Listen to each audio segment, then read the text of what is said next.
నమస్కారం friends. So నేను పెట్టిన టైటిల్ ప్రకారం ఇది మొన్న మొన్న అంటే అంతకుముందు కత్తి మహేష్ గారు, అట్లనే మన యొక్క జర్నలిస్ట్ గౌరీ లంకేష్ గారు, తెలంగాణలో గద్దరన్న, అట్లా దేశమంతా ఇక ఎక్కడ అల్లర్లు జరిగిన గోద్రా, ఇక్కడ మణిపూర్లా, తర్వాత గోద్రాకు సంబంధించిన బయట పెడతామంటే ఆడ హిందువులను చంపింది ఎవరో, ఆ కరసేవకులను చంపింది ఎవరో, ఆ కరసేవకుల బూచి చూపెట్టి వేల మంది ముస్లింలను చంపింది ఎవరో, సిమిలర్లీ మణిపూర్లో ఏమైతుందో అట్లనే ఈ యొక్క దళితుల మీద అత్యంత పాశకంగా దాడులు జరుగుతున్న రాష్ట్రాలు ఏవో దయచేసి గమనించండి. ఫిజికల్ వైలెన్స్ దాడులు అనేది ఏ రాష్ట్రాల్లో ఎక్కువ జరుగుతున్నాయో గమనించండి. వాటికి విచారణ జరుగుతుందా, దోషులకు శిక్షలు పడుతున్నాయో గమనించండి. అర్థమైందా? దాన్ని బట్టి అర్థం చేసుకోండి. ఆ క్రమంలో ఏది అంటే I call them rogue states అంటే లా అండ్ ఆర్డర్ లేదు, అంటే చట్టము తన పని తాను చేసుకుపోతుంది అన్నటువంటిది బీజేపీ పాలిత రాష్ట్రాల్లో లేదు. ఎన్నో వీడియోలు చూపెడతాం. రాజ్యాంగబద్ధంగా అన్ని కులాల వారికి, అన్ని మతాల వారికి నచ్చే విధంగా భావస్వేచ్ఛ ఉన్నప్పుడు, ఇప్పుడు ముస్లిం దేశాలని పిలుస్తున్న దేశాల్లో కూడా ఎంతో మంది హిందువులు ఉన్నారు, గుళ్ళు కట్టుకుంటారు. సిమిలర్లీ ఇవాళ అమెరికాలో పోదాం, ఏ ప్రధానమైన అమెరికా నగరంలోనైనా సరే ఈ యొక్క హిందువులకు సంబంధించిన గుళ్ళు ఉన్నాయా లేవా చెప్పండి నాకు. ఇస్కాన్ సంబంధించిన ఏది గుళ్ళు దాదాపు ప్రపంచంలో అన్ని ప్రధాన నగరాల్లో ఉన్నాయా లేవో చెప్పండి. మరి ఎవ్వరికి సమస్య లేదు. ఏ దేశం వాడు ఇది ఈ మతం పేరు మీద రాజకీయం చేస్తలేడు, వాళ్ళని ప్రజా సమస్యల మీదనే వాళ్ళు పోరాటం చేస్తుర్రు. అట్లా ఉన్నది ఆయా దేశాల్లో తప్ప, ఇది యొక్క లెఫ్ట్ భావజాలము, రైట్ భావజాలం ఇట్లా ఉన్నది తప్ప మతం పేరు మీద ఏ దేశంలో కొట్లాడతలేరే. ఇప్పుడు అమెరికాలో నాకు ఉన్న అవగాహన ప్రకారం 70% మంది అది కాకేషియన్ అంటే తెల్ల అమెరికన్సే కాదు. ఇలా ఆఫ్రికా దేశాలకు పోదాం, 50% ముస్లిమ్స్ ఉన్నారు, 50% క్రిస్టియన్స్ ఉన్నారు. వాళ్ళు మతం పేరు మీద కొట్టుకదొస్తలేరే, రైట్? ఆధిపత్యం మీద కొట్టుకదొస్తున్నారు. ఆధిపత్యం కోసం ఈ జాగా నాది, ఈ ల్యాండ్ నాది, లేకపోతే నేను చెప్పినట్టు వినాలి, ఆధిపత్యం మీద కొట్టుకుంటారు. కానీ మతం పేరు మీద ప్రపంచంలో ఎక్కడ కొట్లాడతలేరు. అన్ని రకాల మతాల వారు ఉన్నారు. కానీ ఒక్క భారతదేశంలోనే గతంలో లేనిది ఇవాళ ఎందుకు వచ్చింది? ఎవరు చేస్తున్నారు? ఎందుకు చేస్తున్నారు? కేవలం తమ తప్పిదాలను కప్పిపుచ్చుకోవడానికి, తమ అడ్మినిస్ట్రేషన్ ఫెయిల్యూర్స్ నుంచి తప్పిపుచ్చుకోవడానికి, తమ దోపిడీ నుంచి తప్పిపుచ్చుకోవడానికి, ప్రజలకి మధ్యలో వాళ్ళ దృష్టి మరల్చడానికి మాత్రమే మతం పేరు మీద ఓటేయాలి తప్ప రేషన్ బియ్యం ఇయ్యలేదనో, చదువు విద్యాలయాలు పెట్టలేదనో, ఇంకోటి డే టు డే ప్రజా సమస్యల గురించి వాళ్ళ దృష్టి పోవద్దు. అవన్నీ మర్చిపోవాలి. ఎందుకంటే అవన్నీ మంచిగా చేస్తే వాడు దోసుకోలేడు. కాబట్టి వారి దోపిడీ నుంచి దృష్టి మరల్చడానికి ప్రజలకి మతం పిచ్చి లేపాలి. ఎంత దౌర్భాగ్యం అంటే వెరీ వెరీ అన్ఫార్చునేట్. ఆ క్రమంలో ఈ పర్టికులర్ ఇది ప్రవీణ్ బ్రదరు, ఆయన గురించి ఆయన మంచి విద్యావేత్త, అట్లనే పాస్టర్ అని నాకు గతంలో తెలియదు, ఇప్పుడు తెలిసింది. కాకపోతే అప్పుడు రక్షణ టీవీలో కానీ అన్నిట్లలో డిబేట్లలో ఆయనకు, ఎందుకంటే ఎడ్యుకేటెడ్ పర్సన్ కాబట్టి విత్ డేటా విత్ ఫ్యాక్ట్స్ తోటి బాగా ఏమంటారు తను అంటే ఆ యొక్క ఇప్పుడు నేను ఈ మతాల గురించి చెప్పినప్పుడు అన్ని మతాల్లో దరిద్రం ఉంది. ఈ హిందూ మతం వేరు. దయచేసి హిందూ మతాన్ని ఈ యొక్క ఏమంటారు సనాతన విదేశీ ఆర్య బ్రాహ్మణులు పెంచి పోషిస్తున్న బ్రాహ్మణిజము లేదా మనువాదము లేదా సనాతన ధర్మము, సనాతన అధర్మం, దాని పేరు ధర్మం అనొద్దు, సనాతన అధర్మము అనేది ఆ ఆర్యులకు సంబంధించిన దానికి హిందుస్థాన్లో లేదా సింధుస్థాన్లో లేదా భారతదేశంలో ఉన్నటువంటి ఈ యొక్క మిగతా అన్ని ఆచార వ్యవహారాలు, శ్రమణ పరంపర, బుద్ధిజము, లేకపోతే ఎల్లమ్మ, పోషమ్మ, గ్రామ దేవతలు, ఇదంతా హిందుత్వం. కాబట్టి దయచేసి హిందూయిజాన్ని లేదా బుద్ధిజాన్ని లేకపోతే ఈ మూలవాసులు పాటించే ఆచార వ్యవహారాలని ఇది హిందూయిజానికి ఈ విదేశీ ఆర్య బ్రాహ్మణులు తెచ్చిన ఈ యొక్క సనాతనాన్ని కలపొద్దు. ఎందుకంటే మీరు దయచేసి ఆలోచించండి, ఈ ఆర్యులకి సంబంధించినటువంటి దానిలో యజ్ఞాలు యాగాలు ఉండే తప్ప పశువులు, ఆవులు, గుర్రాలు, రథాలు, ఇనుపు పనిముట్లు ఇది ఉండే తప్ప ఈ మనం పాటిస్తున్న ఏవి లేవు. గుళ్ళు అనే కాన్సెప్టే వాళ్ళకి తెలియదు. అర్థమైందా? కాబట్టి అది హిందుత్వం కాదు. బీజేపీ ఆర్ఎస్ఎస్ లో ఉన్న నిర్ణయం చేసే అధికారులు, దాన్ని పెట్టిన వాళ్ళు అంతా విదేశీ ఆర్య బ్రాహ్మణులే. గోల్వాల్కర్, ఎడ్గేవాకర్, వాజ్పేయి, ఇంకోడు అందరు, Shyama Prasad Mukherjee, you name it.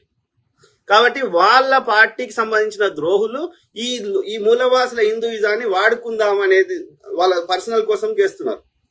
ఆ క్రమంలో పొద్దుగా లేస్తే ప్రజా సమస్యల మీద చర్చలు లేకుండా ప్రజల్ని దృష్టి మరల్చి ఈ విధంగా మోస్ట్లీ మీరు చూడండి, హైలీ ఎడ్యుకేటెడ్ ఉన్న రాష్ట్రాల్లో అభివృద్ధి ఉన్నది, హింస తక్కువ ఉన్నది, డే టు డే సమస్యల మీదనే దృష్టి ఉన్నది. అంటే వాళ్ళు ఎంత రెచ్చగొట్టినా, కేరళలో ఎంత మత విద్వేషాలు రేపినా, తమిళనాడులో ఎంత రేపినా, తెలంగాణలో ఎంత లేపుదామని ప్రయత్నం చేసినా వాళ్ళు ఎందుకు సక్సెస్ కాలేకపోతున్నారు? రోగ్ ఎక్కడైతే పేదరికము, నిరక్షరాస్యత ఉన్న దగ్గర పేదరికం ఉంటది.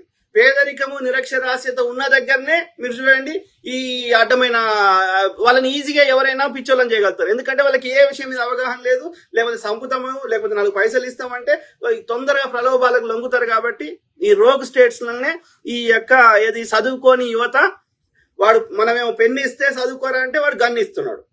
ఆడపిల్లలకు కూడా ఆ దుర్గామాత అని చెప్పి కత్తులు ఇస్తున్నారు. ఏమి సంస్కారం నేర్పుతున్నారు? మరి వాళ్ళ పిల్లలు అట్లున్నారు. ఆ బీజేపీ నాయకుల పిల్లలు అంటే అందరు విదేశాలకు పోతారు. ఒకడు బీసీసీ అధ్యక్షుడు అవుతాడు, ఇంకోటి అవుతాడు. వాళ్ళ పిల్లలే మంచిగా ఉండాలి, ఆర్య బ్రాహ్మణుల పిల్లలు. కానీ బీసీ, ఎస్సీ, ఎస్టీలకు చెందిన పిల్లల్ని ఈ పొద్దుగా లేసి మతం చుట్టూ తిప్పాలి. మళ్ళీ వాళ్ళేమన్నా పనికొచ్చే విషయం ఉందా? మతాన్ని మొక్కకపోతే బతకలేరా? మతం పాటించకపోతే? అదొక జీవన విధానం. సో ఆ క్రమం నేనేమంటున్నా అంటే డిఫరెంట్ అన్ని మత బుద్ధిజం కొంతవరకు ఒక 90% లేదా 100%, ఒక 10% బుద్ధిజంలో కూడా ఈ చెత్త నింపే ప్రయత్నం చేశారు. కానీ 90% బుద్ధిజం అది మంచిగుంది. ఇక మిగతా మతాల్లో 50 హిందూయిజం, సనాతనంలో అయితే 70 or 90% చెత్తనే ఉంది. ఈ క్రిస్టియానిటీ అండ్ ఇస్లాంలో 50% మంచిగుంటే 50% చెత్త ఉంది. ఏదున్నా మోస్ట్లీ ఈ మేజర్ 3 ప్రధాన మతాల్లో ఒకటి చదువుకున్న వాళ్ళకి కూడా ఒక ఫెనటిక్ తయారు చేస్తున్నారు, పిచ్చి లేపుతున్నారు. అంటే వాళ్ళ సొంత ఆలోచనని పనిచేయకుండా చేస్తున్నారు. హిందూయిజము, ఇస్లాము, క్రిస్టియానిటీలా. ఓకే, సో అట్లనే కొంతమందిని ప్రజల్ని కంట్రోల్ చేయడానికి లేదా వాళ్ళ దగ్గర ఉన్న సంపదను దోసుకోవడానికి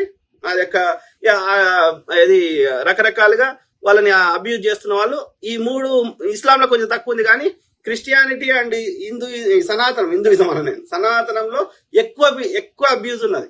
అర్థమైందా? దొంగనా కొడుకులు, ఈ మఠాధిపతులు, పీఠాధిపతులు, పూజారులు ఉన్నారు, పాస్టర్లు కూడా ఉన్నారు, చాలా మంది ఉన్నారు. ఓకే, సో ఏది ఏమైనా అది డిఫరెంట్ టాపిక్ అవుతుంది. మనం మెయిన్ గా ప్రవీణ్ బ్రదర్ గురించి మాట్లాడదాం. ముందుగా ఆయన ఆత్మకు శాంతి చేకూరాలి అని మనం ప్రార్థిద్దాం. సో అదే విధంగా ఏ సమస్య ఉన్నా ఓకే, దానికి శాంతియుతంగా దానికి ఒక పరిష్కారం తెలుసుకునే ప్రయత్నం చేయాలి. కానీ ఫిజికల్ వైలెన్స్, దాడులు చేసి అంతం చేస్తే, ఇంకా ఒక భగత్ సింగ్ చంపితే 1000 మంది భగత్ సింగ్లు పుట్టుకొచ్చారు. సిమిలర్లీ ఎనీ విప్లవ అంటే నువ్వు ఆ భావాన్ని చంపితే అది పోదు. ఎందుకంటే దాన్ని ఇంకా ఇన్స్పిరేషన్ తీసుకుని ఇంకెక్కువ మంది పుడతారు. కాబట్టి that is not the way. నిజంగా ఏదన్నా నేనేమంటారు, ఈ కన్వర్షన్ విషయంలో వాళ్ళు నిజంగా ఆ భావజాలం నచ్చి వాళ్ళు కన్వర్ట్ అయితే ఎవ్వరికి సమస్య లేదు, ఏ మతం నుంచి ఏ మతంకైనా. కానీ అది ప్రలోభానికి గురి చేసో, వాళ్ళకి పిచ్చి లేపో, లేకపోతే పైసలు ఇచ్చో, ఇంకోటి చేసో అంటే అది కరెక్ట్ కాదు. ఓకే, దానికి సంబంధించి నువ్వే అధికారం ఉన్నావు కాబట్టి నువ్వు ఆల్రెడీ చర్యలు తీసుకున్నావు, విదేశం నుంచి ఫండ్స్ రాకుండా చేసినావు, ఇంకేమేమో చేసినావు, ఇంకా చట్టం తెచ్చే ప్రయత్నం కూడా చేసినావు. సో అది వేరే ముచ్చట. దాన్ని చట్టబద్ధంగా చట్టసభల్లో కొట్లాడతారు. కానీ ఈ ప్రవీణ్ పగడాల బ్రదర్ మీద ఏ కారణం చేత అయింది అనేది ఇప్పుడు అన్ని వాళ్ళు విజువల్స్, ఆ సీసీ ఫుటేజ్లు, తర్వాత మిగతా ఆధారాలు, మిగతా అందరూ విశ్లేషించిన కాడికి రకరకాల వర్షన్స్ చెప్తున్నారు. సో మనకి ఏమంటారు, మనం ఏదో ఒకటి మాట్లాడగలుగుతాం, కానీ దట్ ఈస్ నాట్ ఎవిడెన్స్. అంటే మనం ఏదో మాట్లాడేస్తే అది ఆవేశంలోనో బాధలను మాట్లాడతాం. కానీ అది దాంట్లో పూర్తి వివరాలు తెలవాలంటే పోలీసు విభాగము నిష్పక్షపాతంగా విచారణ చేస్తేనే నిజాలు బయటకు వస్తాయి. అంతవరకు దాకా మనం ఏమైనా ఊహించుకోవచ్చు. ఓకే, సో అయితే ఇక్కడ ఆయన హైదరాబాద్ లో ఉంటాడు. గోదావరి జిల్లాలకు చెందినట్టున్నాడు. సో ఆయన అంటే అతని యొక్క ఏమంటారు, అతను మాట్లాడే భాష కానీ, అతని యొక్క వాళ్ళ పూర్వీకులు కానీ, వాళ్ళ చుట్టాలు అందరూ ఆంధ్రప్రదేశ్ గోదావరి జిల్లాకు చెందిన వాటిలాగా ఉన్నాడు. సో కానీ హైదరాబాద్ లో సెటిల్డ్. సో హైదరాబాద్ ఉంటాడు.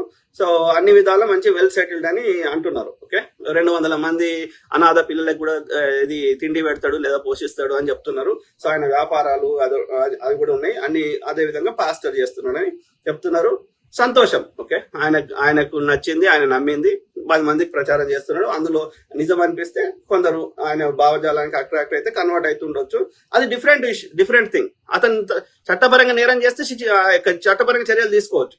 కానీ ఈ విధంగా ఈ చంపడం అనేది ఎవరు చంపినరా అది ఒకటి ఏంది అంటే, వాడు చట్టానికి దొరకొద్దు కాబట్టి ఒకవేళ చంపాలనుకుంటే 2 రకాలుగా చంపుతారు. డైరెక్ట్ గా పొడిచి చంపేటోళ్ళు వాళ్ళు దొరికినా ఏం కాదు, మేము చట్టం మా చేయాలి, కేసు విచారణకు రాకుండా చేస్తాం, మేము ఏమైనా చేస్తామని అట్లా చేసేటోళ్ళు ఎవరు? మన యొక్క ఇద్దరు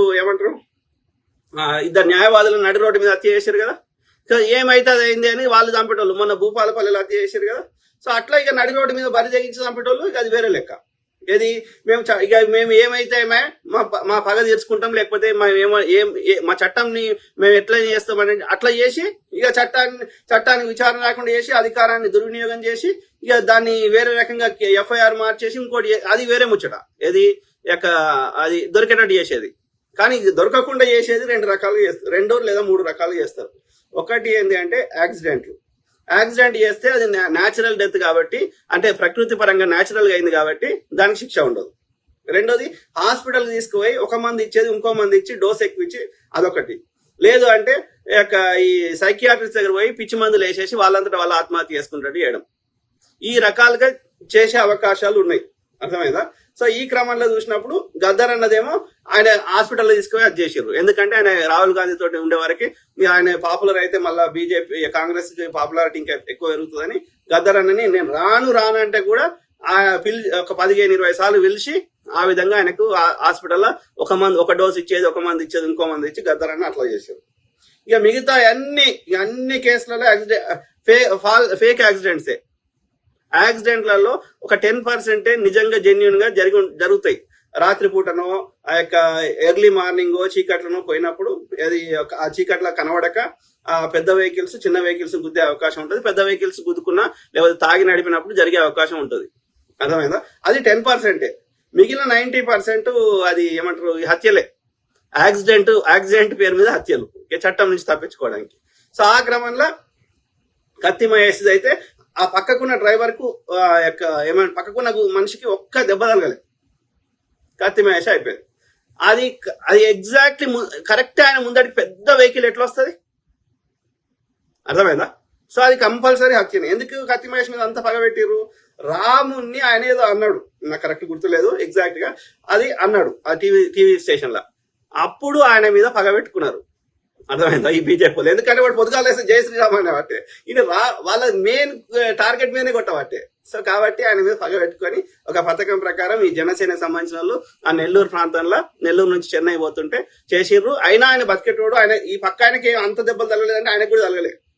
కానీ కావాలని అపోలో హాస్పిటల్ చెన్నైలో పోయినాక అక్కడ కావాలని ట్రీట్మెంట్ ఇప్పాక అతన్ని ఈవెన్ ఆ యొక్క మన ఇది నడి రోడ్డు మీద వామన్ రావు ఆ న్యాయవాదులు ఉన్నారు కదా, అన్ని కబ్జాల కేసులు వేస్తున్నారని 2 హస్బెండ్ వైఫ్ నరికిరు కదా.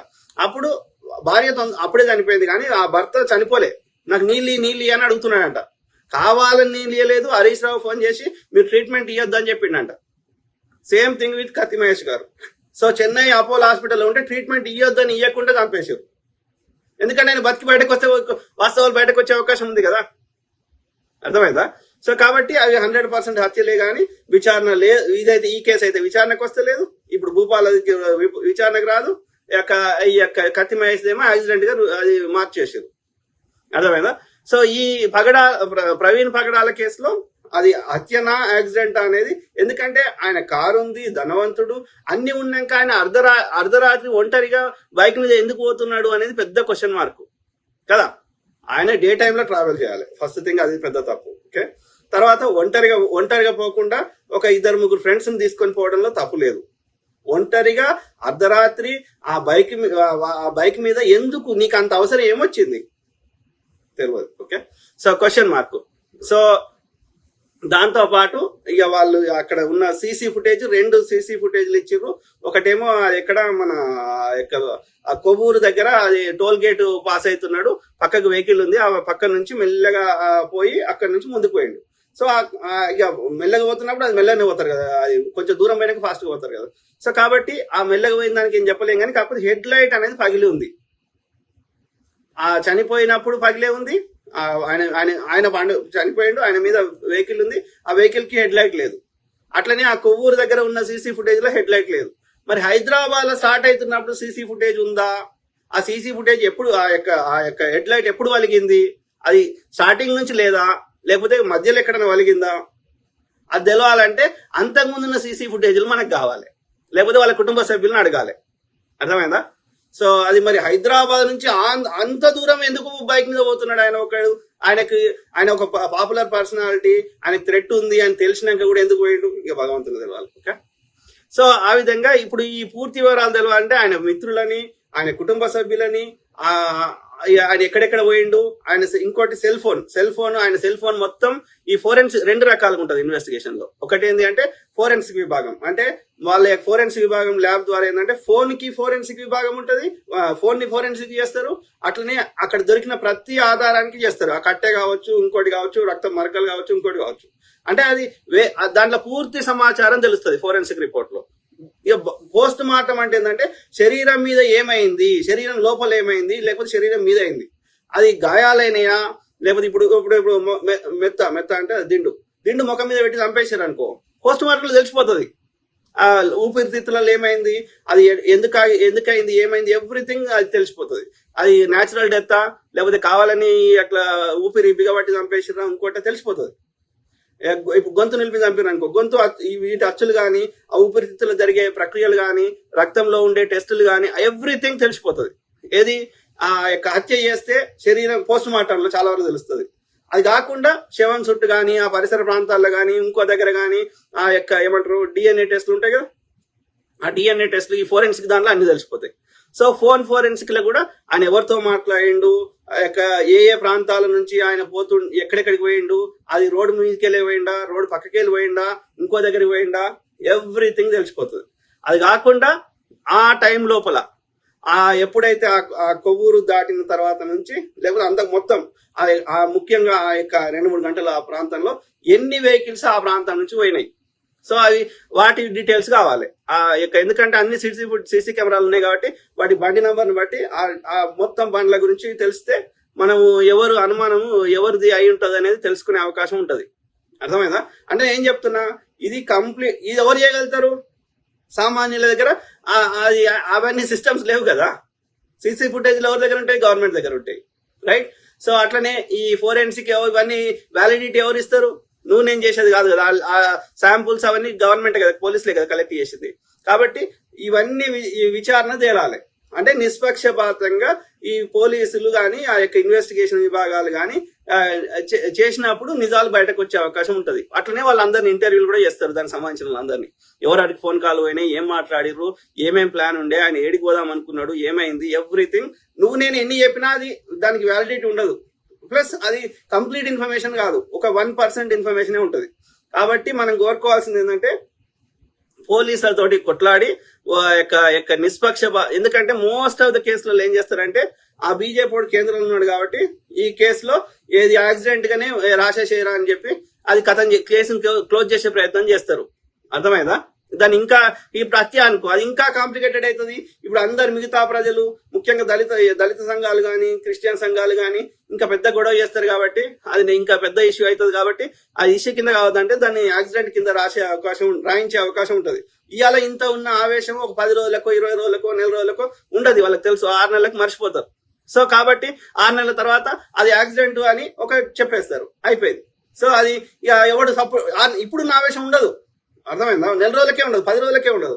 సో కాబట్టి ఈ నిజంగా ఏది ఇట్లాంటి పునరావృతం కావద్దు అంటే ఇప్పుడు ఇది మనం లైట్ తీసుకున్నాం అనుకో, ఏముంది తప్పించుకోవచ్చు. కాబట్టి మళ్ళీ ఇంకోరి మీద చేసే అవకాశం ఉంది కదా. ఒకవేళ న్యాచురల్ డెత్ అయితే కానీ అయినా సరే అది అది న్యాచురలా ఇది ఇట్లా జరిగిందా అనేది విచారణ రాని.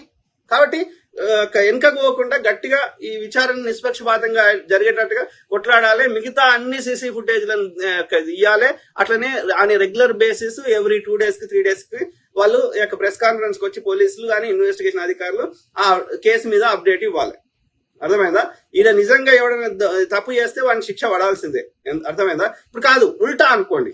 ఇప్పుడు ఒక సాధువునో సంతునో లేకపోతే ఒక మఠాధిపతినో పీఠాధిపతినో ఒక బీజేపీ ఆర్ఎస్ఎస్ కార్యకర్తనో ఎవరైనా చంపారు అనుకుందాం ముచ్చట కోసం, వాళ్ళు వానికి దోషులు వేయకుండా దోషులు విచారణ కూడా ఉండదు. అనుమానం వస్తే వాని ఇల్లులను కాలబెడతారు. ఎలా గోద్రాల ఆ కరసేవకులని ఆడికెళ్ళి పోయి వస్తుంటే ఆ ట్రైన్లో కాలబెట్టింది ఎవరు? ఇదే బీజేపీ ఆర్ఎస్ వాళ్ళు. ఓకే, ఏది 130 మందిని ఎంతమందిని చంపారు. ఆ చంపిన కరసేవకుల శవాలని ఓపెన్ టాప్ జీపులు వేసుకొని మొత్తం మైకులు పెట్టుకొని మన హిందువులను దాడి చేసిరని ఏమంటారు ఒక దావానలం లాగా విష ప్రచారం చేసి వాళ్ళందరినీ కావాలని బీజేపీ ఆర్ఎస్ వాళ్ళని అందరినీ రెచ్చగొట్టి కత్తులు ఇచ్చి ఒక 3000 మందిని ఒక బాయి నిండా నింపిర్రు. అర్థమైందా? అంటే నేను చెప్తున్నా, ఇప్పుడు ఈ ప్రవీణ్ పగడాల గారి కేసు బదులు ఒక బీజేపీ ఆర్ఎస్ఎస్ కార్యకర్తను ఎవడన్నా చచ్చిపోయి ఉంటే, అది న్యాచురల్ డెత్ అయినా నిజంగా చంపినా, ఇవాళ ఒక ఏమంటారు ఒక 50 మందో 1000 మందో ఏమంటారు చర్చిలు గులగొట్టేటోళ్ళు, ఒక 50 మందినో 100 మందినో క్రిస్టియన్ సోదరులను చంపేసేటోళ్ళు. కానీ ఇలా రివర్స్ లా మనం చంపుతాం అంటలేము, మనం ఏమంటలేము. మనం న్యాయ విచారణ చేసి వాడు ఎవడు చేసిండో వానికి శిక్షలేమని అడుగుతున్నాం. అప్పుడు మళ్ళీ ఇట్లాంటి పునరావృతం కావేమో అని ఆశపడుతున్నాం. అర్థమైందా? కాబట్టి నేనేమంటున్నా అంటే ఇట్లా ఈ రెచ్చగొట్టి యువకులని చదువుకోని యువకులని ఆ విధంగా భావోద్వేగానికి గురి చేసి అట్లా చేసినా డైరెక్ట్ పోయి హత్య చేసేటోళ్ళు ఉండరు. వాళ్ళు ఏదో బిర్యానీ ఇస్తారంటే గొడవలు చేస్తారు, రాళ్ళు వేస్తారు. కానీ చంపే అంత చేయాలంటే కంపల్సరీ వాళ్ళకి సుపారీ ఇవ్వాలి, పైసలు ఇవ్వాలి. అట్లనే వాళ్ళని కేసుల నుంచి రక్షిస్తా అని హామీ ఇస్తే అన్ని ఇస్తే వాడు పైసల కోసం చేస్తాడు. అర్థమైందా? అంటే ఒక పథకం ప్రకారం చేయించాలి. అయితే నేనేమంటున్నా, ఇక్కడ దేశంలో జరిగినాయి కానీ రాష్ట్రాలు జరిగినాయి కానీ ఈ ముఖ్యంగా బీజేపీ పాలిత రాష్ట్రాలు కానీ ఆంధ్రప్రదేశ్ తెలంగాణ కంటే అన్ని విషయాల్లో వరస్ట్ ముఖ్యంగా శాంతి భద్రత విషయంలో. కాబట్టి ఇప్పుడు ఆంధ్రప్రదేశ్కి ఎందుకు పెట్టుబడులు వస్తలేవు? నేను స్వర్ణ ఆంధ్రప్రదేశ్ చేస్తా, నేను హైటెక్ సిటీ కట్టినా, ఇంకోటి కట్టినా అని ఇన్ని చెప్తున్నా చంద్రబాబు నాయుడు. మరి తెలంగాణలో వచ్చిన ఎందుకు వస్తలేవు? ఆలోచించండి. ఎందుకంటే మీ దగ్గర ఏది ఈ మంచి ఏమంటారు ఓషియన్ ఫ్రంట్ ఉంది, ఎన్నో ఉన్నాయి. మా తెలంగాణ కంటే కూడా ఎక్కువ రిసోర్సెస్ ఉన్నాయి. మీకు భూమి వైశాల్యం పెద్దగా ఉంది. అర్థమైందా? ఈ ఓషన్ ఫ్రంట్ కింద ఎన్ని రకాలుగా ఎన్నెన్నో దేశాలు, ఇలా ఏమంటారు థాయిలాండ్ ఉంది, ఏముంది ఓషియన్ తప్ప, ఇంకా చాలా దేశాలు ఆ ఓషియన్ వాడుకొని వాళ్ళు ఏమంటారు టూరిజం రంగాన్ని ఎంత వృద్ధి చేసుకున్నారో, టూరిజం మీద బతికేస్తారు.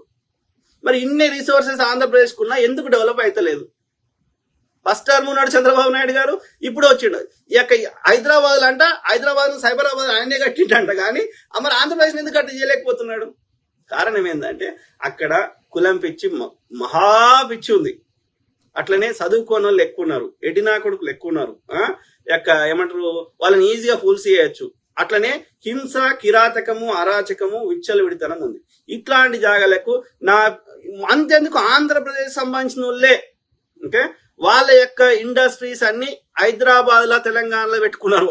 ఆంధ్రప్రదేశ్ నుంచి వదిలేసి ఒక ఆయన విశాఖపట్నంలో రియల్ ఎస్టేట్ రంగం చేస్తేనే వచ్చి హైదరాబాద్ లో చేస్తున్నాడు. ఎందుకంటే ఆయన ఒకటి కమిషన్లు మొత్తం దాదాపు అన్ని అడిగేస్తున్నారు, ఏ పార్టీ అయినా సరే. దాంతో పాటు వాడిని సంపుతాము కాలబెడతాము బూడిద చేస్తామంటే ఏం చెప్తాడు? ఒక 10 కోట్లు పట్టుకొని పోయినావు, ఒక 100 కోట్లు పట్టుకొని పోయినావు, లేకపోతే 1000 కోట్లు పట్టుకొని పోయినావు. నీ కంపెనీ ఆడు ఉంటుందో కాదు కాలబెడతారో తెలియనప్పుడు నువ్వు ఆ 1000 కోట్లు వారవసుకుంటావా? Common sense. సో అది రోగునేవి. అప్పుడే అంతకుముందు ఇప్పుడు చూడు చుండూరు, కారం చేడు ఇట్లాంటి సంఘటనలు ఎక్కడ జరిగినాయి? పోయి గుడిసెలు ఎవరు కాలబెట్టిర్రు? సో ఇది ఈ కులం పిచ్చి అనేది భయంకరంగా ఉంది ఆంధ్రప్రదేశ్లో. అది ఎవడు పోషించి నేను అనుకుంటున్నా తెలంగాణ లేదు, మళ్ళా మిగతా చోట్ల లేదు, గంత లేదు. కొంచెం ఉంది కానీ అది 1000 సంవత్సరాల నుంచి వచ్చిన కొంచెం ఉంది. ఇప్పుడు కర్ణాటక తీసుకోండి, తెలంగాణ తీసుకోండి, కేరళ తీసుకోండి, తమిళనాడు తీసుకోండి, ఈ ప్రోగ్రెసివ్ ఉన్న ఈవెన్ మహారాష్ట్ర తీసుకోండి, ఇక్కడ లేవు, ఈ బెల్ట్ లేదు. అయితే ఆ నార్త్ ఇండియాలో ఉంది, ఈ ఆంధ్రప్రదేశ్లో ఉన్నది. ఆంధ్రప్రదేశ్లో నా అనుమానం ప్రకారం ఏంటంటే ఆంధ్రప్రదేశ్లో ఎందుకు ఉంది మీరు చూడండి, గోదావరి జిల్లాలు, గుంటూరు అటు దిక్కున్నది కానీ ఇటు దిక్కు లేదు. మళ్ళీ భద్రాచలం ఇటు దిక్కు తెలంగాణ ఆనుకొని లేదు. రాయలసీమలో కూడా ఫ్యాక్షనిస్టులు ఉన్నది కానీ మరీ గింత ఈ ఆంధ్రాలోనే ఎక్కువ ఉన్నది. మీరు చూడండి, అబ్జర్వ్ చేయండి. నా అనుమానం ప్రకారం ఏంటి అంటే ఆ యొక్క అది ఇదేమో రాష్ట్ర కూటులు ఇవి సౌత్ ఇండియన్ పాలకులు పరిపాలించారు ఏది ఈ ప్రాంతాలు, మిగతా ప్రాంతాలు. కానీ ఆ యొక్క ఇవాళ కోస్తా జిల్లాలు, విశాఖపట్నం, ఆ యొక్క శ్రీకాకుళం ఇవన్నీ అప్పుడు ఒరిస్సాల కింద ఉండేనేమో అని నాకు డౌట్. ఆ కళింగ సామ్రాజ్యం కింద అప్పుడు ఉండేనేమో అని డౌట్. ఎందుకంటే మీరు చూడండి, ఎక్కువ బుద్ధిజానికి సంబంధించిన అన్ని ఆ ప్రాంతాలనే దొరుకుతున్నాయి రిలేటివ్లీ. ఏది ఈ అమరావతి, ఇవన్నీ గుంటూరు, ఈ నాగార్జున కొండ, ఇవన్నీ. సో నా అనుమానము ఆ నార్త్ ఇండియాలో ఉన్న ఈ కులము, మతం పిచ్చి, ఆర్యులు ఇదంతా చెత్త ఈ ఇళ్ళ కూడా ఉండడానికి కారణము ఆ కళింగ పాలకులు, ఆ నార్త్ ఇండియన్ పాలకులు ఈ ప్రాంతాన్ని ఒకప్పుడు పరిపాలించి ఉంటారని నా అనుమానం. అర్థమైందా? సో ఏది ఏమైనా ఈ కులం పిచ్చి ఎక్కువ ఉన్నది. దానికి తోడేమైందంటే ఈ బ్రిటిష్ వాడు వచ్చినాక, అది మద్రాస్ ప్రెసిడెన్సీ కింద వచ్చినాక ఈ గోదావరి జిల్లాని బ్రిటిష్ వాడు పరిపాలించిండు. అప్పుడు ఏమైపోయింది మీరు చూడండి, ఏది భారతదేశంలో ప్రోగ్రెసివ్ గా ఏదైనా విప్లవాలు జరిగినాయి, అభివృద్ధి జరిగింది, లేకపోతే విద్యాలయాలు వచ్చినాయి, ఏదైనా ఒక లిటరేచర్ వచ్చింది, సామాజిక ఉద్యమాలు వచ్చినాయి, మూడు నాలుగు జాగాలనే వచ్చినాయి. ఎక్కడ వచ్చినాయి? బ్రిటిష్ వాడు ఎక్కడ పరిపాలించిండో అక్కడ వచ్చినాయి. ఏది వాడి బేసెస్ అన్ని ఎడ పెట్టుకున్నాడు? ఫస్ట్ కలకత్తాలో పెట్టుకున్నాడు, ఫస్ట్ బొంబాయిలో పెట్టుకున్నాడు. అది గుజరాత్ బొంబాయి వేరు కాదు, అప్పుడు ఒకటే ఉండే. సో అయితే ఆ యొక్క గుజరాత్, బొంబాయి ఆ ప్రాంతంలో వచ్చినాయి. తర్వాత ఇక్కడ మద్రాసు అంటే చెన్నై, అది చెన్నై, ఇప్పుడు చెన్నై అంటున్నా మద్రాసు.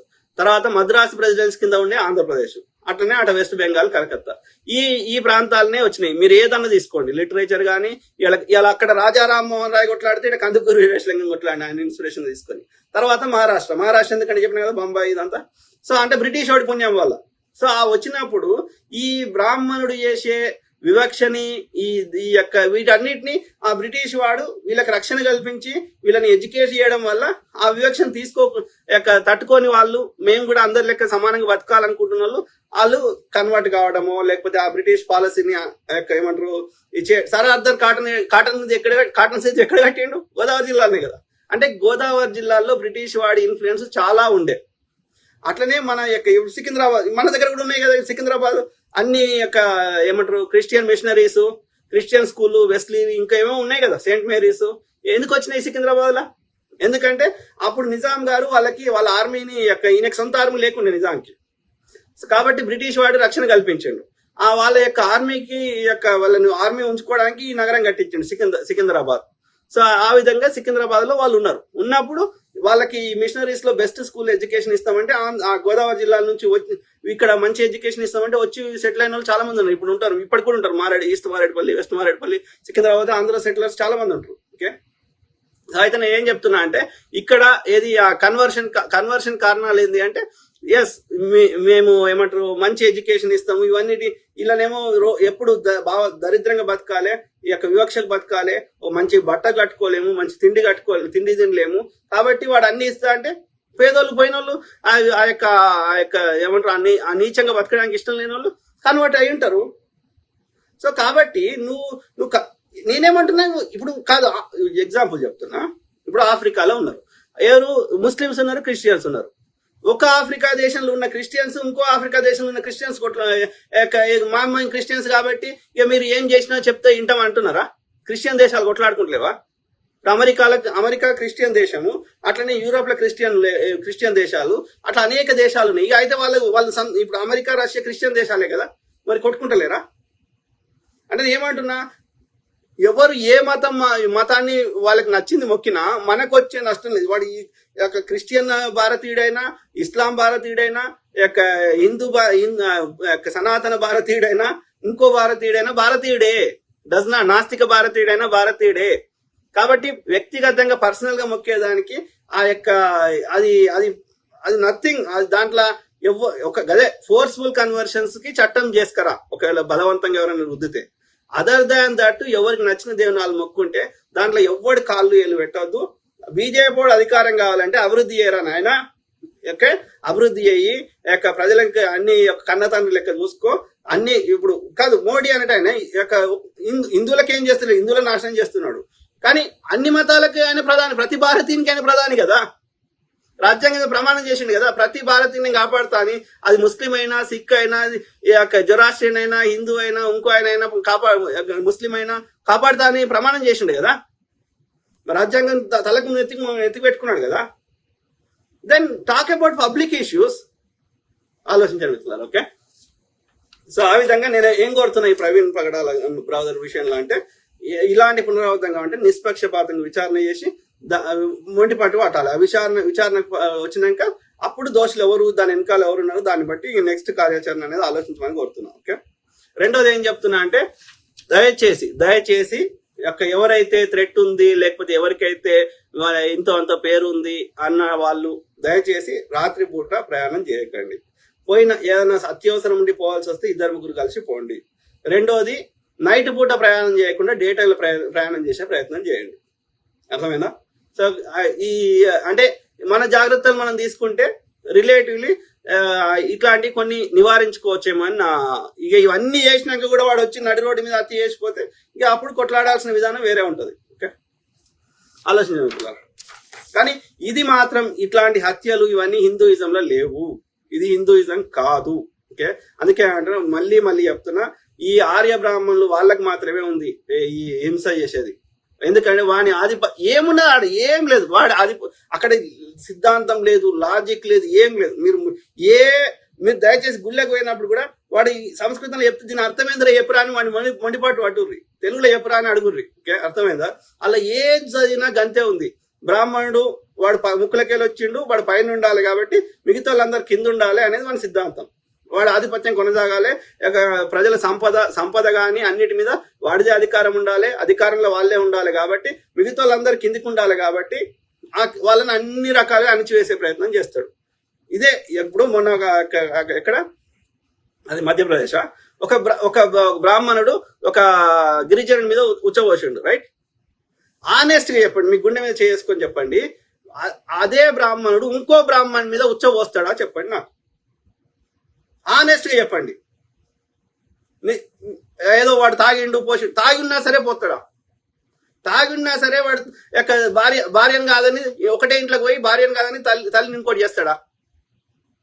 అంటే ఎట్లా చెప్తారు వాళ్ళు అంటే ఎంత కవరింగ్ ఇస్తారు. ఏ బ్రాహ్మణ స్త్రీ అయినా జోగిని అయిందా ఎక్కడన్నా? దేవదాసి అయిందా? అంటే డిస్క్రిమినేషన్ లేదు, అది వెనకట ఉండే అని చెప్పడానికి నేను అడుగుతున్నా. అంటే నేను ఏమంటున్నా, డీప్ రూటెడ్ గా ఉంది, అది అంగీకరించాల్సిన వాస్తవము అని నేను చెప్పదలుచుకున్నా. ఓకే, అర్థమైందా?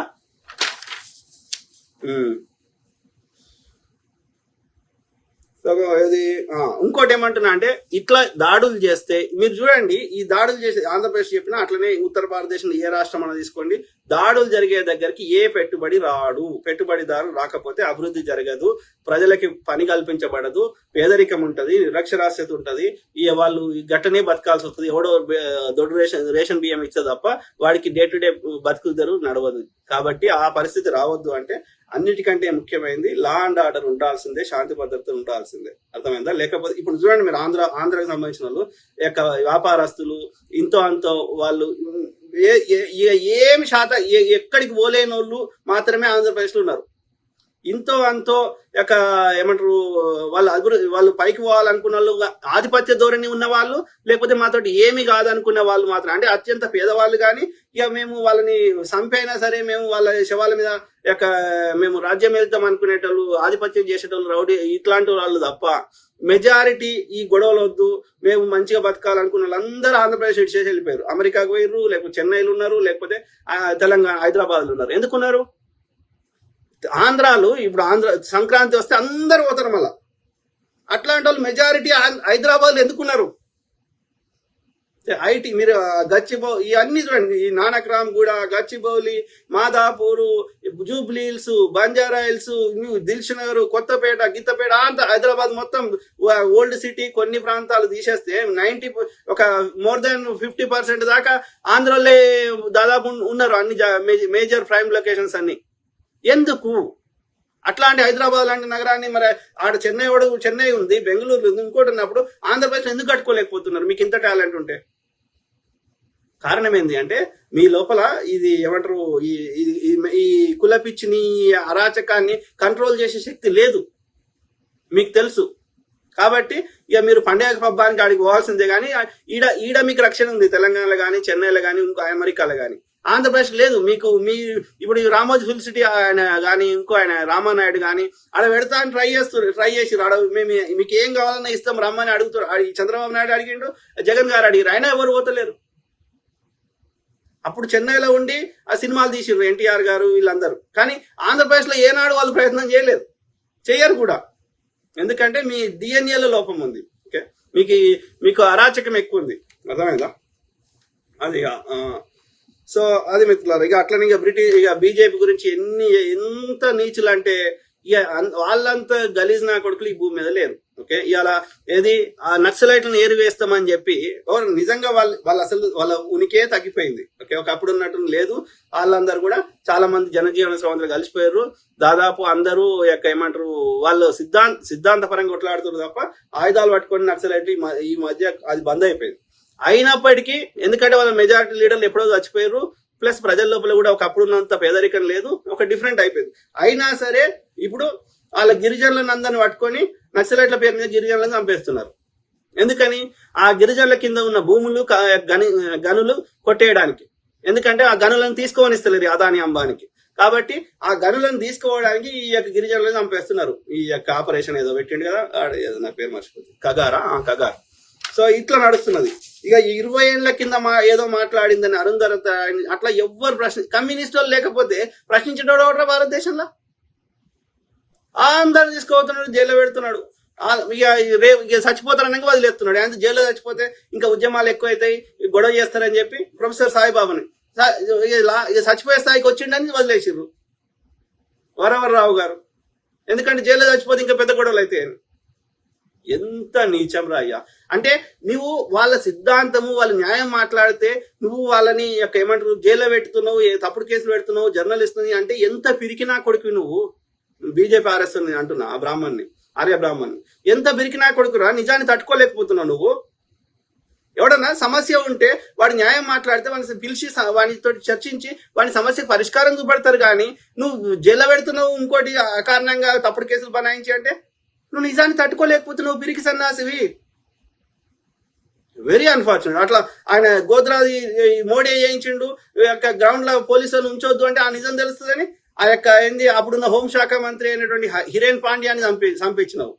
ఆ నిజం చెప్తా అంటే సంజీవ్ భట్ ఐపీఎస్ ఆఫీసర్ని ఎన్నో ఏళ్ళు జైల్లో పెట్టినావు. ఇక అట్లా చెప్పాలంటే బిల్కిస్ బాను ఎన్ని ఇన్సిడెంట్స్. అంటే ఏం చెప్తున్నా, మనుషుల ప్రాణానికి వాళ్ళకి విలువ లేదు. పిరికి సన్నాసులు నిజాన్ని తట్టుకోలేరు, సమస్యకు పరిష్కారం చూపెట్టే దమ్ము లేదు. కాబట్టి పిరికి సన్నాసులే అట్లా నిర్బంధిస్తారు, చంపేస్తారు. నిజాన్ని వాడు మనుషులను చంపలేడు, నిజాన్ని చంపుతున్నావు. కానీ సావదురా అట్లా. ప్రకృతి అన్నిటికంటే బలమైంది. ఉల్టా నువ్వు ఎన్ని చేస్తే అంతకంటే 1000 రెట్లు రివర్స్ చేస్తుంది. ఓకే, ఆలోచించండి మిత్రులారా. సో అది నడుస్తున్నది.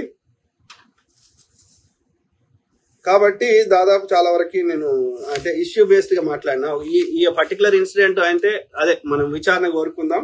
విచారణ జరిగిన నిష్పక్షపాత విచారణ జరిగి ఆ రిపోర్ట్లు వచ్చిన తర్వాత ఫోరెన్సిక్, పోస్ట్ మార్టము, ఇంకా అట్లనే మిగతా సీసీ ఫుటేజ్లు అన్ని ప్రాంతాల్లో అట్లనే అన్ని ఇంటర్వ్యూలు చేసింది. సమగ్ర విచారణ రిపోర్ట్ కోసం పట్టుబట్టి అది టైం బౌండ్ పెట్టాలి. 10 ఏళ్ల తర్వాత నేను రిపోర్ట్ ఇస్తా కాదు. Okay, with in 15 days 1 month అట్లా ఏదైనా టైం బౌండ్ మీద మాకు కావాలి. సో దోషులకు శిక్షలు పడాలని ఆ యొక్క ఏమంటారు క్రిస్టియన్ సంఘాల ఎవరైతే ఉన్నారో న్యాయం కావాలని కోరుకుంటున్న వాళ్ళందరూ ఒక కమిటీ లాగా ఏర్పడితే అప్పుడు ఏమవుతుందంటే అది వీక్ కాదు. ఈ యొక్క ఇండివిజువల్ వస్తారు, ఇలా మళ్ళీ మర్చిపోతారు, వాళ్ళ పనులలో వాళ్ళు పోతారు. అట్లా కాకుండా ఒక కమిటీ లెక్క ఉందనుకో, అది కంప్లీట్ విచారణ అయ్యేదాకా మేము మొండిపాటు పడతామని వాళ్ళకు రెగ్యులర్ ఉన్నారనుకో, కమిటీ లాగా ఏర్పడిననుకో, జేఏసీ అనేది అది సామాజిక ఉద్యమాలకు కానీ, బట్ ఒక కమిటీ లాగా ఏర్పడ్డారనుకో అది కంప్లీట్ విచారణ వచ్చేదాకా దాని డిమాండ్ అనేది చచ్చిపోదు. లేకపోతే ఎవరి పనులలో వాళ్ళు వెళ్ళిపోతారు. ఎన్ని ఇన్సిడెంట్లు, ఎన్ని రేప్ కేసులు, ఎన్నిట్లలో అయిన రోజు తెల్లారి వారం రోజులు గొడవ ఉంటుంది. తర్వాత అది విచారణ వచ్చిందా? ఇప్పుడు కలకత్తా ఇన్సిడెంట్ అయింది, అది విచారణ అప్పుడే అయింది ఇన్సిడెంట్, అప్పటి వరకే ఉంది ఆ వారం 10 రోజులే. తర్వాత దాని ఏమైంది ఎవరికి తెలియదు. అది నిజంగా వాడి శిక్షలు పడ్డాయా, అని వదిలేసిర్రా, వాడే చేయించిండా, ఇప్పటివరకు కరెక్ట్ క్లారిటీ లేదు.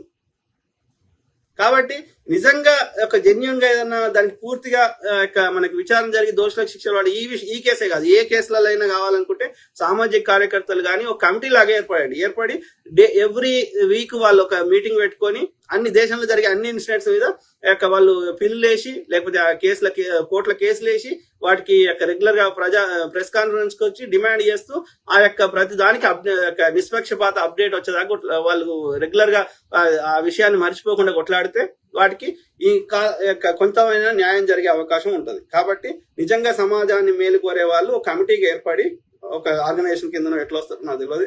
సో ఆలోచించుకొని దానికి ఒక కార్యాచరణ చేస్తే బాగుంటుంది అనేది నా అభిప్రాయం. అర్థమైనా ఇట్లా. మసూద్ ఖాన్, నమస్తే అన్న. నమస్తే బ్రదర్. సాది మిత్రులారా, ఈ కారణాలు ఇది మెయిన్ గా బీజేపీ వాళ్ళు చేయించి ఉండొచ్చు అనేది ఒక అనుమానం. అవి కాకుండా ఇంకా ఎవరన్నా ఏమైనా ఆయన ఎదుగుతుండు అని చెప్పి వాళ్ళ మిగతా పాస్టర్లు ఎవరైనా చేయించిర్రా, లేకపోతే ఇంకోటి అయిందా, ఎవరో ముస్లిం చేయించారని ఎవరు అంటున్నారు. ఏది అయినా అది విచారణ చేయకుండా, దాని పూర్తి సమాచారం లేకుండా మనం ఏం చేయలేం. పోలీసు వాళ్ళే చేయాలి అది. ఓకే, ప్రభుత్వమే చేయాలి. ఓకే, ఐ కీప్ టాకింగ్, మాట్లాడుతూనే ఉంటా. ప్రతి అంశం మీద అవగాహన చేసే ప్రయత్నం చేస్తా. అట్లనే మీ తరఫున వాయిస్ ఇస్తా. ఓకే, సర్వే జన సుఖినో భవంతు. Have a great day.